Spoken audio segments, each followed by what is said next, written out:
इंदसदवंदियाणं तिहुवणहिदमधुरविसदवकाणं अन्तातीदगुणाणं नमो जिनाणं जिदभवाणं।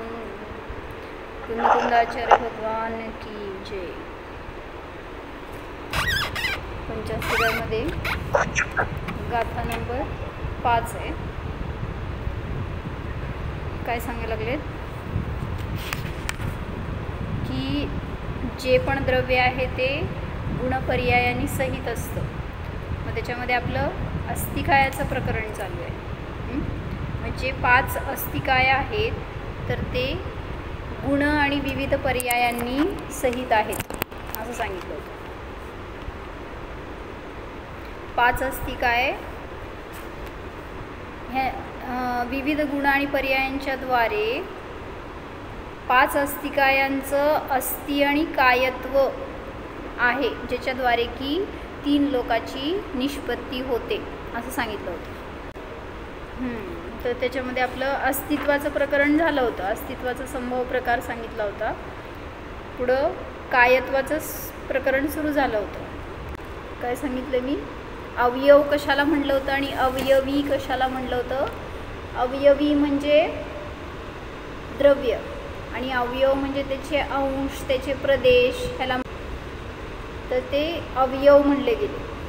मग जे पण द्रव्य आहे ते जे अस्थिकाय आहेत ते सांगितलं बहुप्रदेशी आहे। जे परमाणू आहे तो सुद्धा सांगितलं की शक्ती अपेक्षेने अस्थिकाय आहे, म्हणजे त्याच्यामध्ये सुद्धा कायत्व होण्याची योग्यता आहे। हे घेतलं होतं आपण लास्ट टाइम। आणि एक त्यांनी काय वेगळं सांगितलं होतं प्रकरण, 5वी गाथा आहे त्याची टीका आहे। तर त्यामध्ये त्यांनी काय प्रकरण घेतलं होतं की जे जे अखंड द्रव्य असतात, अविभाज्य म्हणजे एक द्रव्य अखंड आहे ते अविभाज्य असताना सुद्धा, म्हणजे कुठलं द्रव्य, आकाशद्रव्य एक अखंड आहे, धर्मद्रव्य एक अखंड आहे, अधर्मद्रव्य जीवद्रव्य एक अखंड अविभाज्य असताना सुद्धा त्याच्यामध्ये विभाग कल्पना होते। कसं? मग त्यासाठी त्यांनी उदाहरण दिलं होतं इथं की म्हणजे त्याच्यामध्ये सावयवत्व घटित होतं। म्हणजे सांगतायत काय, जसं आकाशद्रव्य एक आहे तरी त्याच्यामध्ये तुम्ही काय फरक करता हो?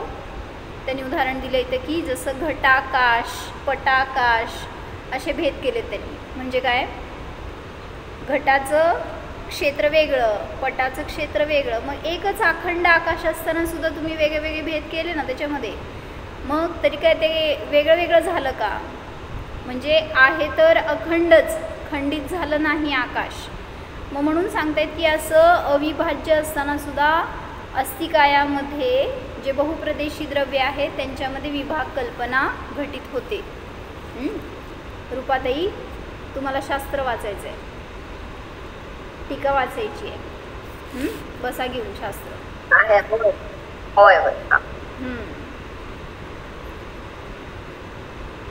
पण काही झालं तरी सुद्धा कालाणूमध्ये सावयवत्व नाही। अवयवत्व म्हणजे काय, पार्ट्स। जसं जीव जरी अखंड प्रदेशी आहे, असंख्यात प्रदेशी एक, तरी सुद्धा त्याच्यामध्ये काय म्हणता तुम्ही, डोळ्याचे प्रदेश, हाताचे प्रदेश, पायाचे प्रदेश भेद झाला का नाही? म्हणजे एक अखंड असताना सुद्धा त्याच्यामध्ये अवयवत्व कल्पना घटित होते, ह्याच्यासाठी सांगितलं। पण तरी तशा प्रकाराने कालाणूमध्ये कुठल्याही अपेक्षेने अवयवत्व घटत नाही का? कालाणू किती प्रदेशी? एक प्रदेशी आहे। मग त्यामुळे त्याच्यामध्ये काय खंड होणार आहे अजून? त्यामुळे तो सावयवत्व नाही। परमाणूमध्ये आहे कारण ते स्कंद होऊ शकतं, म्हणून त्याच्यामध्ये जरी ते एक प्रदेशी आहे तरी सुद्धा त्याच्यामध्ये सावयवत्व आहे। एक शब्द आहे विशिष्ट, सावयवत्व म्हणजे अवयवाने सहित, पण कालाणूमध्ये कुठल्याही अपेक्षेने सावयवत्व नाही। वाचा। त्रैलोक्यरूपेण निष्पन्नत्वम अपि तेषाम अस्थिकायत्व साधन परम उपन्यस्तम। म्हणजे इथं काय सांगायला लागलेत आता की गाथेमध्ये सांगितलं ना की अस्थिकायाच्या द्वारे 3 लोकाची निष्पत्ती होते। म्हणजे काय, 3 लोक जो बनलेला आहे तो 5 अस्थिकायांच्या द्वारे बनलेला आहे, किंवा 5 अस्थिकाय त्या 3 लोकांमध्ये आहेत। ज्याच्याद्वारे की त्याची निष्पत्ती झाली आहे. मग त्रैलोक्य रूपाने निष्पन्न होत असताना सुद्धा त्या अस्तिकायत्वाचं, त्यांचं अस्तिकायत्व साधन काय म्हणाले, त्यांचा अस्तिकायपणा सिद्ध करण्यास साधन म्हणून सांगितली आहे. त्या 3 लोकाची रचना सांगितली, ती सुद्धा अस्तिकायपणा सिद्ध करण्यास साधन म्हणून सांगितली आहे. म्हणजे 3 लोकाची जी रचना दाखवली गेली, तर ती रचना सुद्धा या द्रव्यांचं अस्तिकायत्व सिद्ध करते. पंचास्तिकायामध्ये 5 अस्तिकायांचं वर्णन करणार आहे. मग त्याचं इथं आता अस्तित्व, कायत्व ह्याची सिद्धी करायला लागेल स्वतंत्रतेने. ते 5ही द्रव्य अस्तित्वरूप पण आहेत आणि कायत्वरूप पण आहेत. जरासं हे महत्त्वाचं प्रकरण आहे. त्यांनी विवक्षा घेतल्या 2-3 काहीतरी. कशा अपेक्षेने त्या 3 लोकाची निष्पत्ती होते. तथाच उपन्यस्त म्हणजे कथन करून सांगतायत. काय सांगायला लागले, त्यांचं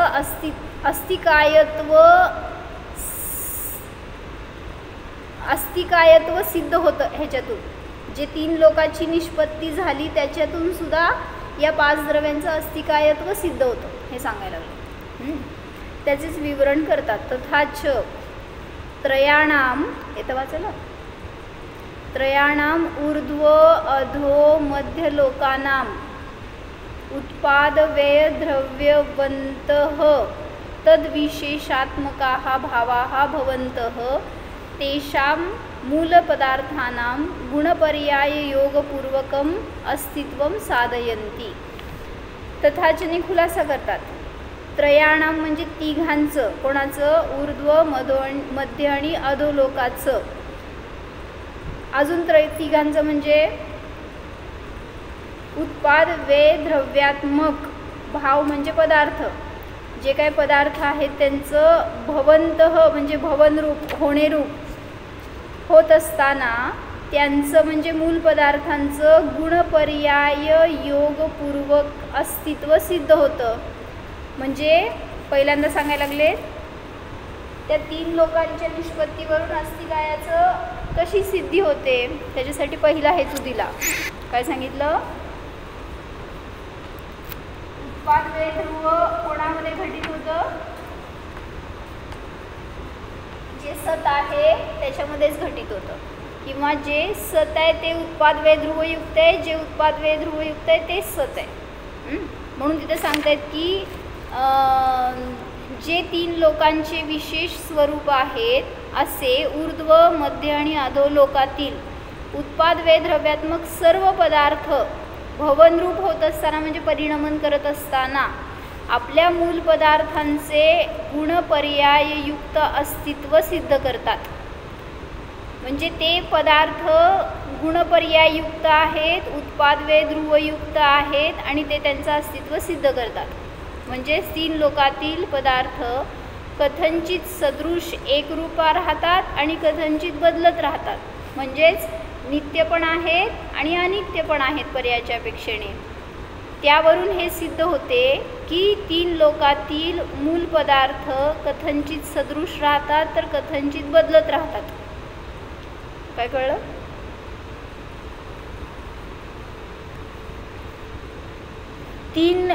तीन लोकातील पदार्थ, 3 लोकातील भाव म्हणजे ॲक्च्युली 3 लोकाची, आता त्रिलोक आहे ना, त्रिलोकामध्ये त्याची स्वतःचं उत्पाद व्यय ध्रुव चालू आहे आणि त्यामध्ये असणाऱ्या पदार्थांचं उत्पाद व्यय ध्रुव चालू आहे. असं लावायचं दोन्ही. काय म्हणले, 3 लोकाचं उत्पाद व्यय ध्रुव आणि त्यात असणाऱ्या पदार्थांचं उत्पाद व्यय ध्रुव.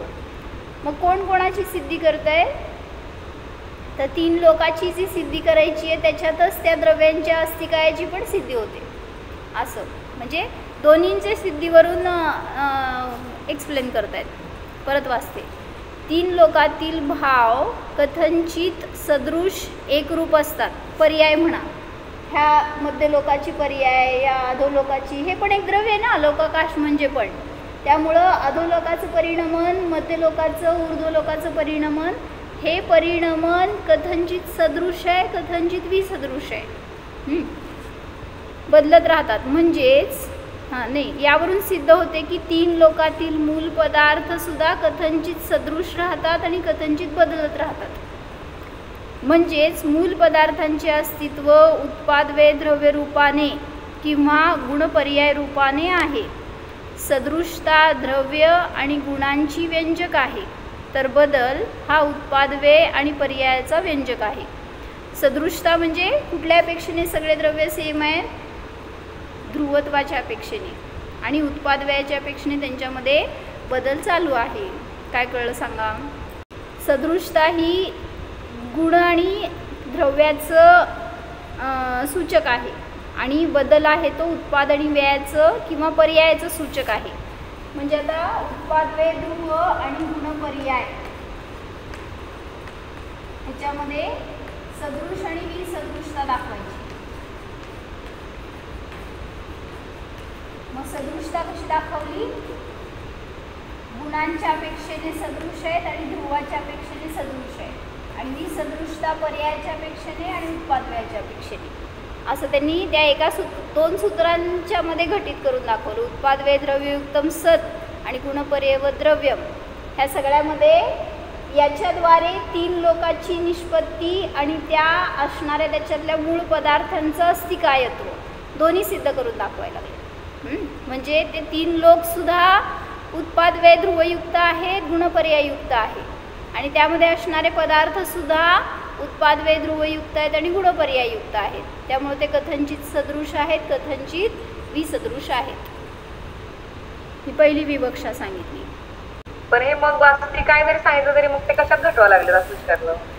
तीन लोकांची निष्पत्ती होती असं सांगितलं ना गाथेमध्ये.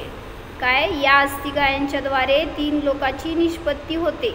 मग त्याच्यासाठी म्हणून खुलासा करून सांगायला लागले. तीन लोकांची निष्पन्नता दाखवताना हा अस्तिकायपणा साधन कसं काय? म्हणजे अस्तिकायत्वाच्या द्वारे तीन लोकांची निष्पत्ती कशी सिद्ध करताय ह्याच्यासाठी सांगितलं. ऊर्ध्वलोक, मध्यलोक आणि अधोलोक उत्पादवे द्रव्यवान आहे का? बरोबर. तीन लोक आहेत, त्याच्यामध्ये पण उत्पादवे ध्रुव चालू आहे की नाही? का? कसं? कसं का? प्रत्येकाचं चालू आहे ना. ऊर्ध्वलोक, मध्यलोक, अधोलोकामध्ये प्रत्येका वेळेस प्रत्येक परिणमन चालू आहे ना, प्रत्येक पर्यायामध्ये. तर उत्पादवे द्रव्यवान आहेत. त्यांचे जे विशेषात्मक भाव म्हणजे पर्याय परिणमन होत असताना त्याच्या मूळ पदार्थांचे गुणपर्याय युक्त अस्तित्व सिद्ध होते. म्हणजे जरी परिणमन चालू आहे तरी सुद्धा ते द्रव्य कसं आहे? गुणपर्यायवान आहे. म्हणजे आता समजून घ्या, काय? जीव, पुद्गल, धर्म, अधर्म, आकाश हे पाच द्रव्य परिणमन करतायत. मग त्याच्यामध्ये उत्पादवे ध्रुव चालू असताना गुणपर्यायवान सुद्धा आहे. दोन सूत्र फक्त समोर ठेवायचे. तीन लोकांचे भाव कथनचित सदृश आणि कथनचित विसदृश असतात. त्याने सिद्ध होते की तीन लोकांचे मूळ पदार्थ कथनचित सदृश आणि कथनचित परिवर्तित होत असतात. ऊर्ध्वलोक इथं आता या कल्पनेमध्ये ऊर्ध्वलोक म्हणजे स्वतंत्र पदार्थ मानला, मध्यलोक म्हणजे स्वतंत्र पदार्थ आणि अधोलोक म्हणजे स्वतंत्र पदार्थ मानलाय. आणि मग त्याच्यावरून घटवून सांगायला लागले. तर त्याचे उत्पादादीवरून तेथील मूळ द्रव्यांचे उत्पादादी आणि गुणपर्याय रूप अस्तित्व सिद्ध करतात. त्या एकेकाला पदार्थ मानून त्याचं उत्पादवे दाखवणार, त्याचं गुणपर्यायमयता दाखवणार आणि त्याच्याद्वारे तिथं असणारे जे द्रव्य आहेत स्वतंत्रतेने सगळे द्रव्य, साई द्रव्य आहेत तिथं, तर त्याची पण उत्पादवेता आणि गुणपर्यायमयता सिद्ध करतात. म्हणून ध्रुवाच्या अपेक्षेने ते सदृश आहेत आणि उत्पादव्याच्या अपेक्षेने विसदृश आहेत. ही पहिली विवक्षा सांगितली. दुसरं काय सांगायले?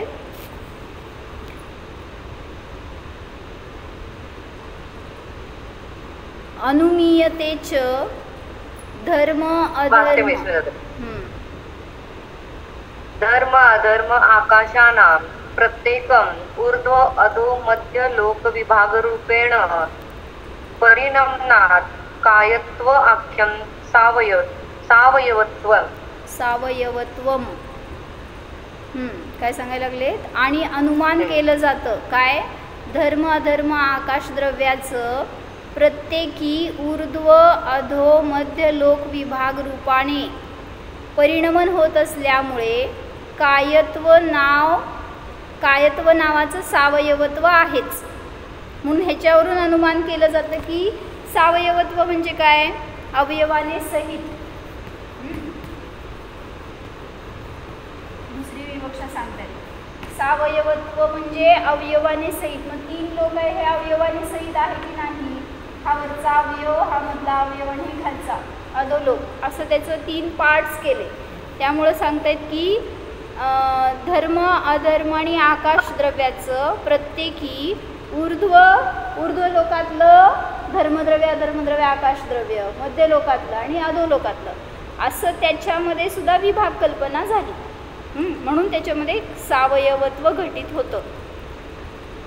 काय घेतलं? तसेच धर्म अधर्म आकाश यातील प्रत्येक पदार्थ ऊर्ध्व अधो मध्य या प्रकारे लोकाच्या 3 विभाग रूपाने परिणमित होत असल्याने त्यांच्या कायत्व नामक सावयवत्वाचे अनुमान करता येते.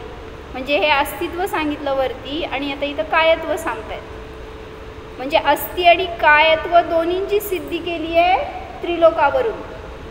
5 द्रव्ये जे आहेत त्यांच्या अस्तित्वाची सिद्धी केली. कशावरून? उत्पादवय ध्रुवयुक्त आहेत आणि ऋण पर्यायवान आहेत, ह्याच्यावरून त्यांच्या अस्तित्वाची सिद्धी झाली. आणि कायत्वाची सिद्धी कशी करणार? जे आत्ता सांगितलं ना मागच्या टीकेमध्ये सगळं प्रकरण, त्याचंच पुन्हा इथं फक्त 3 लोकावरून सिद्धी करायला लागले. समजलं का काय सांगितलं? रोहिणी काकी काय सांगितलं सांगा?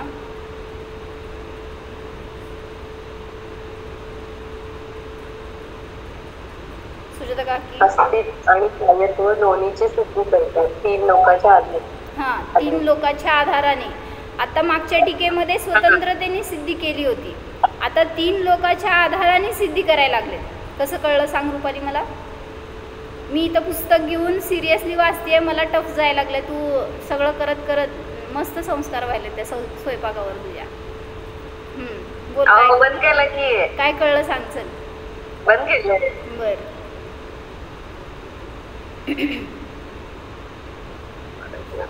हे सांगतायत की प्रत्येक द्रव्य अस्तित्व आणि कायत्व सहित आहे. तर तसंच तिथं 3 लोक सुद्धा अस्तित्व आणि कायत्व सहित आहे. त्याच्यावरून म्हणजे अस्ति कायत्वावरून त्याची सिद्धी कशी करायची? त्या 3 लोकाची निष्पत्ती. थोडक्यात काय म्हणायचं आहे? 3 लोकाची रचना त्यांना अस्तित्व आणि कायत्वावरून सिद्ध करायची आहे या 5 द्रव्यांच्या. मग त्याचं पण अस्तिकायत्व आहे 3 लोकाचं पण, आणि या 5 द्रव्यांचं सुद्धा अस्तिकायत्व आहे. मग याच्यावरून 5 द्रव्यावरून याची सिद्धी करायला लागले. मग पहिल्यांदा अस्तित्वाची सिद्धी केली. कसं? 5 द्रव्य अस्तित्वरूप आहेत, मग त्यांचं अस्तित्व सिद्ध झालं या 2 सूत्रातून. ते उत्पादवे ध्रुववाले आहेत आणि गुणपर्यायवाले आहेत. मग 3 लोक सुद्धा अस्तित्वरूप आहे. त्यांचे जरी भेद करून सांगितले काय? ऊर्ध्वलोक, मध्यलोक आणि अधोलोक हे 3ही सुद्धा अस्तित्वरूप आहेत. का? कारण त्यांच्यामध्ये सुद्धा उत्पादवे ध्रुवत्व आहे आणि गुणपर्यायवानपणा आहे. म्हणून 5 द्रव्यावरून याची निष्पत्ती झाली. म्हणून हे एक सिद्धी केली. आणि दुसरी सिद्धी कायत्वाची करायला लागलीत. आता जे 5 द्रव्य कायवान आहेत म्हणजे काय? कायवान आहेत म्हणजे काय रुपाली? बस बेटा 10 मिनिटं बस, सांगायला टफ आहे टॉपिक. बहुप्रदेश नसते. सांग बसले काय? सांग काय म्हणते सुजाता काकी? कायत्व म्हणजे बहुप्रदेशी ना? हां, बहुप्रदेशीपणा. मग जे 5 द्रव्य आहेत ते बहुप्रदेशी आहेत. मग त्यांच्यामध्ये जर अविभाज्य प्रदेश आहेत त्यांचे, जसं हे अखंड एक आकाश द्रव्य आहे, हे अविभाज्य आहे, तरी सुद्धा त्याच्यामध्ये विभाग कल्पना होते. म्हणजेच अवयवपणा आहे. विभाग म्हणजे अवयव, पार्ट्स. मग जे जे असंख्यात प्रदेशी आहेत किंवा एक प्रदेशी नाहीत त्या सगळ्यांमध्ये सावयवत्व घटित होतं. मग जसं या 5 द्रव्यांमध्ये कायत्व सिद्ध केलं त्याच्यावरून या लोकांमध्ये सुद्धा 3 लोकांमध्ये सुद्धा सावयवत्व सिद्ध होतं ह्याचं अनुमान केलं जातं. हे सांगायला लागले. धर्म अधर्म आकाश यातील प्रत्येक पदार्थ ऊर्ध्व अधो मध्य या प्रकारे लोकाच्या 3 विभाग रूपाने परिणमित होत असल्याने त्यांच्या कायत्व नामक सावयवत्वाचे अनुमान करता येते. म्हणजे या ऊर्ध्व लोकामध्ये हे 5 द्रव्य आहेत, मध्य लोकातले 5 द्रव्य आणि अधो लोकातले 5 द्रव्य असं विभाग कल्पना करून त्यांच्यामध्ये सावयवत्वाची सिद्धी केली जाते असं सांगताय.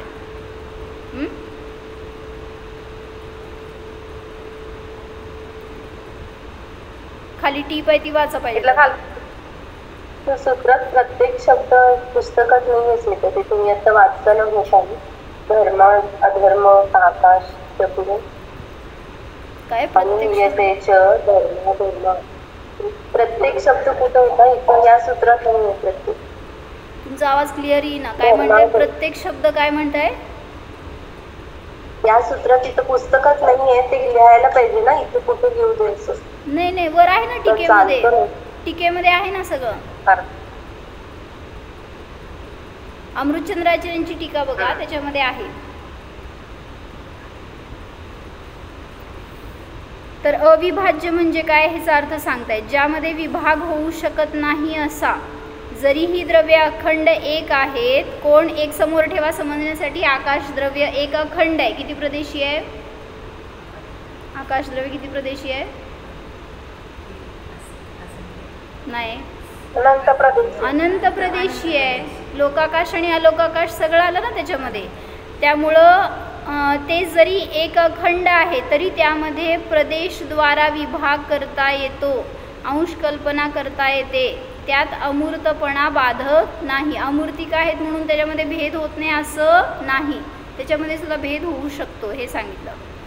दुसरं टीप आहे. लोकाचे ऊर्ध्व मध्य अधो असे 3 विभाग आहेत म्हणून तेथेही हा ऊर्ध्व लोकाचा आकाश भाग, हा मध्य लोकाचा आकाश भाग याप्रमाणे विभाग बुद्धीने केला जातो. म्हणून आकाश कायवान आहे, सावयव आहे असे सिद्ध होते. त्याचप्रमाणे धर्म आणि अधर्माच्या कायत्वाची सिद्धी होते. समजलं का सगळं काय सांगितलं? प्रत्येक द्रव्याची जे 5 अस्तिकाय आहेत त्या प्रत्येकाची कायत्व सिद्ध केलं या 3 लोकांवरून. आधी सिद्ध केलंय त्यांनी टीकेमध्ये सगळं, पण आता 3 लोकांची रचना झाली हे सांगायला लागलेत म्हणून त्यांना ते पण सिद्ध करावं लागतंय 3 लोकांच्या बरोबर. जीवानामपि प्रत्येकम ऊर्ध्व. पुन्हा एकदा थोडं सांगते. अजून एकदा सांगा सावयवत्व कसं झालं ते 3 लोकांमध्ये. सावयवत्व म्हणजेच अवयवाने सहित आणि कायत्व म्हणजे असंख्यात प्रदेशी म्हणजे एक प्रदेशापेक्षा अधिक प्रदेशी, बहुप्रदेशी. मग जे जे द्रव्य बहुप्रदेशी आहे त्याच्यामध्ये सावयवत्व घटित होतं अवयवाने सहितपणा. आणि जे एक प्रदेशी आहे त्याच्यामध्ये नाही घटित होत. कालाणू परमाणूमध्ये घटतं कारण शक्ती अपेक्षेने त्याच्यामध्ये पण बहुप्रदेशीपणा आहे. पण कालाणू एक प्रदेशी आहे त्याच्यामध्ये सावयवत्व घटत नाही. मग जे जे कायने सहित आहेत काय जे जे आहेत त्याच्यामध्ये सावयवपणा आहे. मग 5 द्रव्य कायत्व रूप आहे तसंच हे 3 लोकसुद्धा कायत्व रूप आहे. म्हणून त्या 5 द्रव्याच्या कायत्वावरून 3 लोकांची निष्पत्ती होते. ते 3 लोक आहे की नाही त्याला कायत्व कसं म्हणायचं? 3 लोकाला 5 मध्ये काल नाही आहेत 6 मध्ये काल आहेत. हां काय म्हणते ग? काय म्हणली नाही ऐकले मी. 3 लोक आहे की नाही 3 लोकांमध्ये कायत्वपणा कसं दाखवला? पण मग ते सांगितलं ना. ऊर्ध्व लोकाचा आकाश भिन्न, तिथले सगळे द्रव्य भिन्न. मध्य लोकाचा आकाश भिन्न, त्याच्यामध्ये असणारे एक प्रदेशी नाही आहे. ते ऊर्ध्व लोक एक प्रदेशी नाही आहे, मध्य लोक नाही आहे आणि अधो लोक नाही आहे. मग ते बहुप्रदेशी आहेत म्हणजेच त्यांच्या ठिकाणी कायत्व आहे. म्हणून सावयवत्व आहे.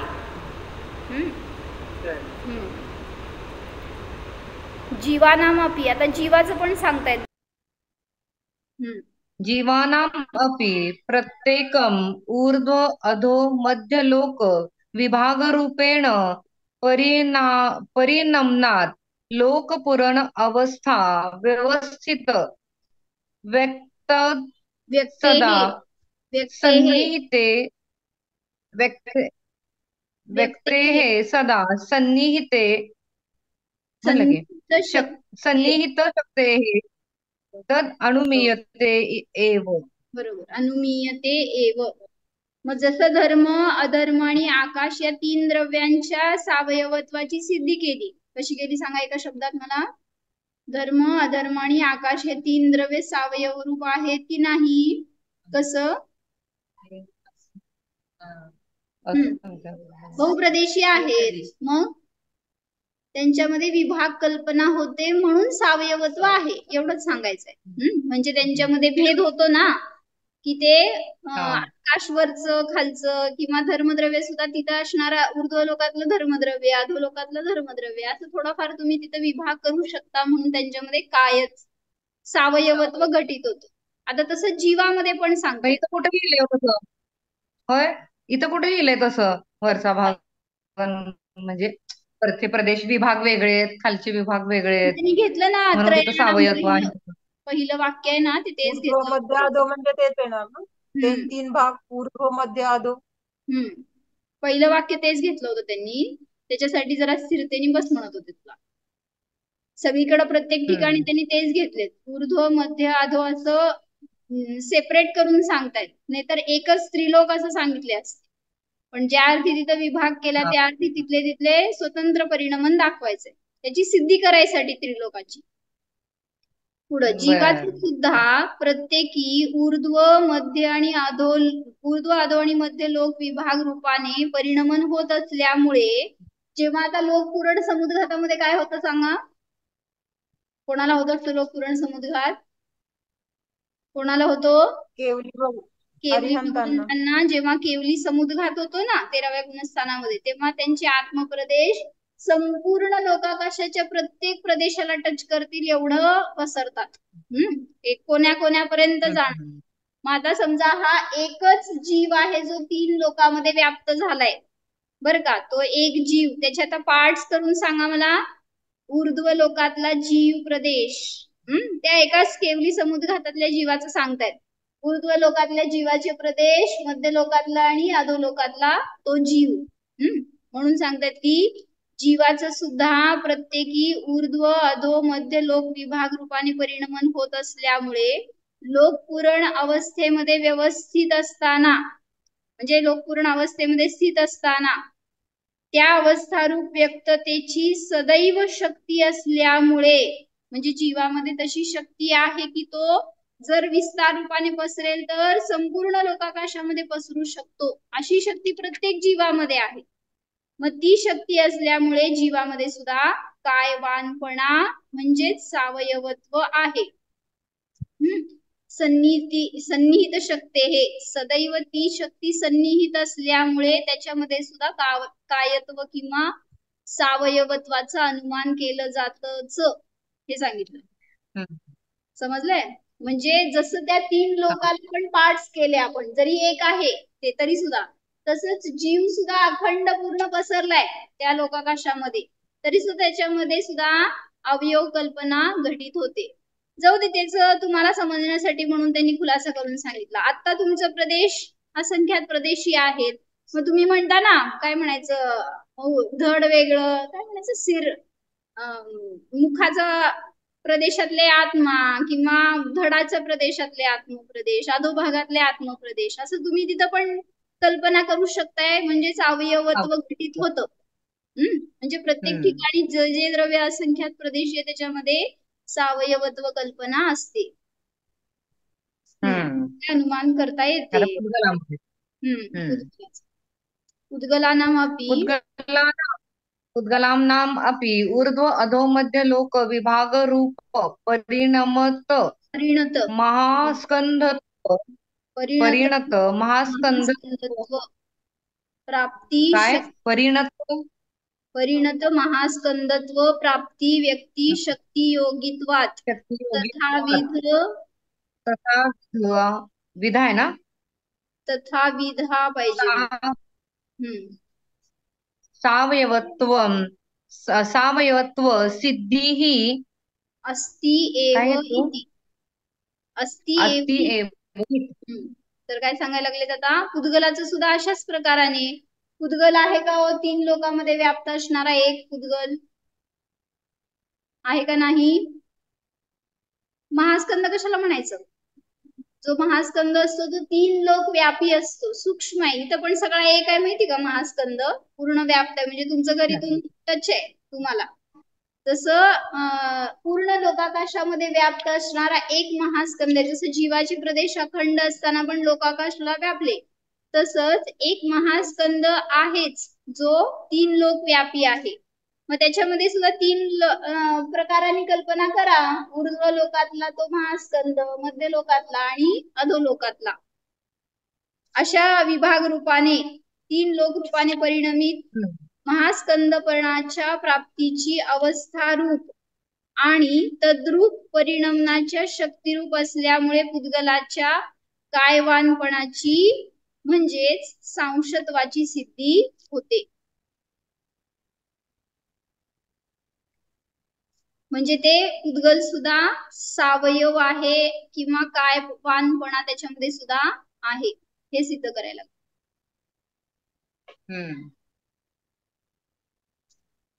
पुद्गलाचं सुद्धा ऊर्ध्व अधो मध्य लोक विभाग रूप परिणत महास्कंदपणाची प्राप्ती व्यक्ती शक्तीचा योग असल्यामुळे त्या प्रकारचं सावयवत्व सिद्ध होतच, असं त्यांनी खुलासा करून सांगितलं. म्हणजे पाची द्रव्याच्या अस्तित्वाची आणि कायत्वाची दोन्हीची पण सिद्धी करून सांगितली.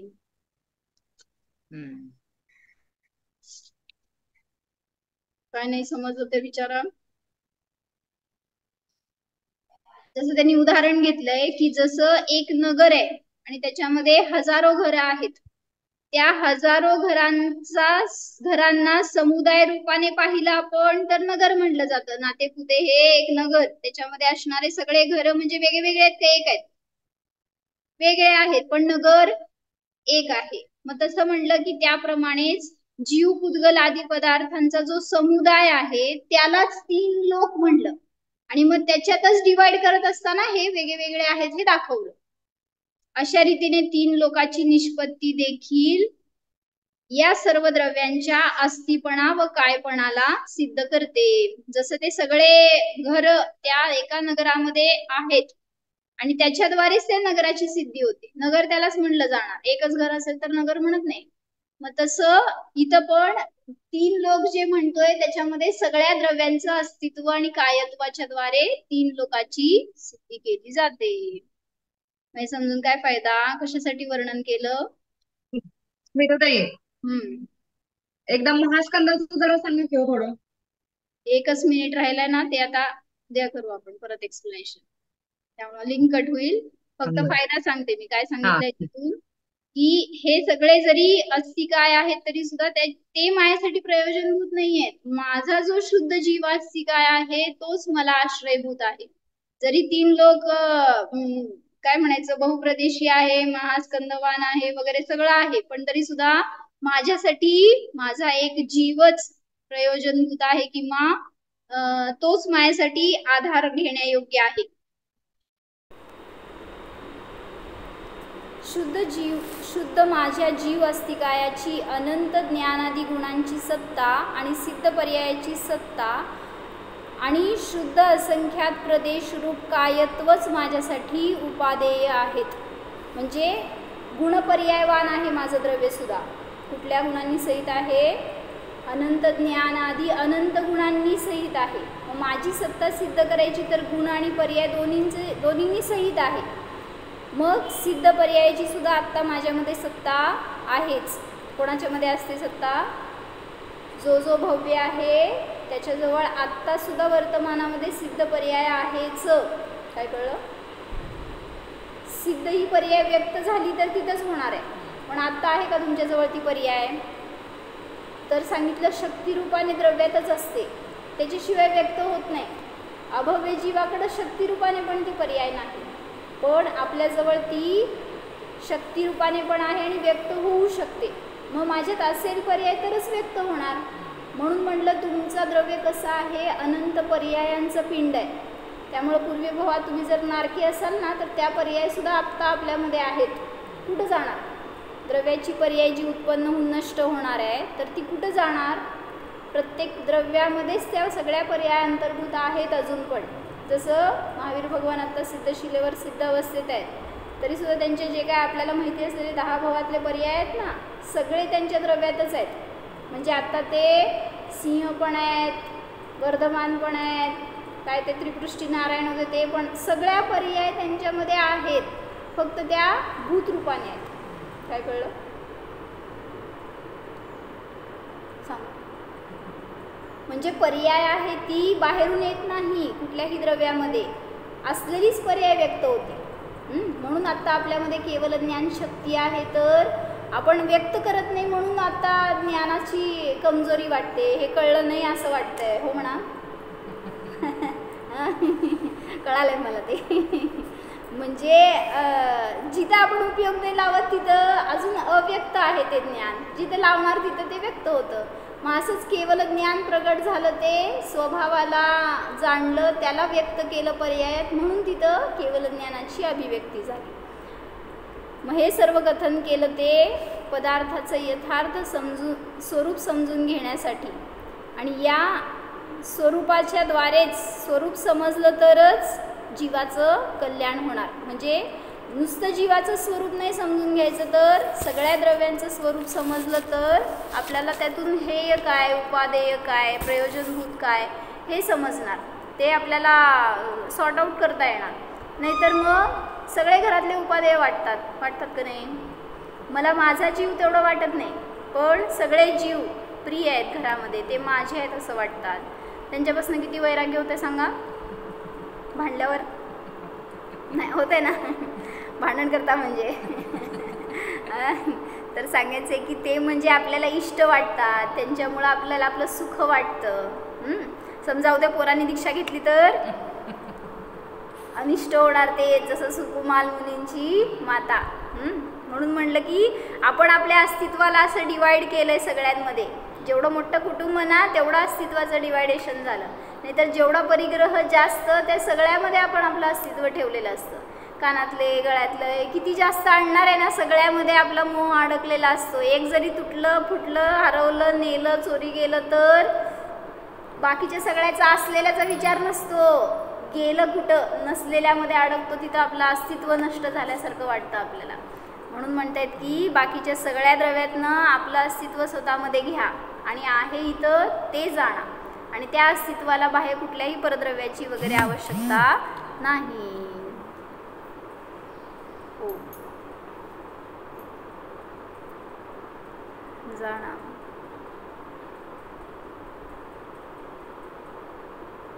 स्वतःच्या स्वतंत्र अस्तित्वाला जाणा. या शरीरामुळे माझे अस्तित्व नाहीच.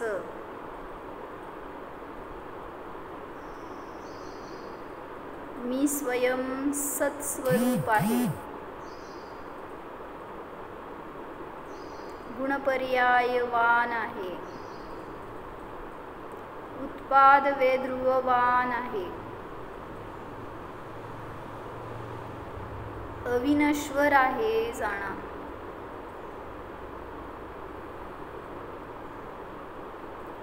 शुद्धास्तिकाय स्वरूपोऽहम्.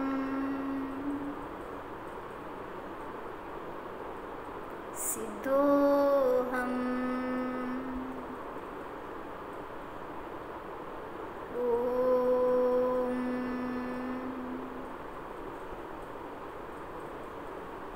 विसर्जन.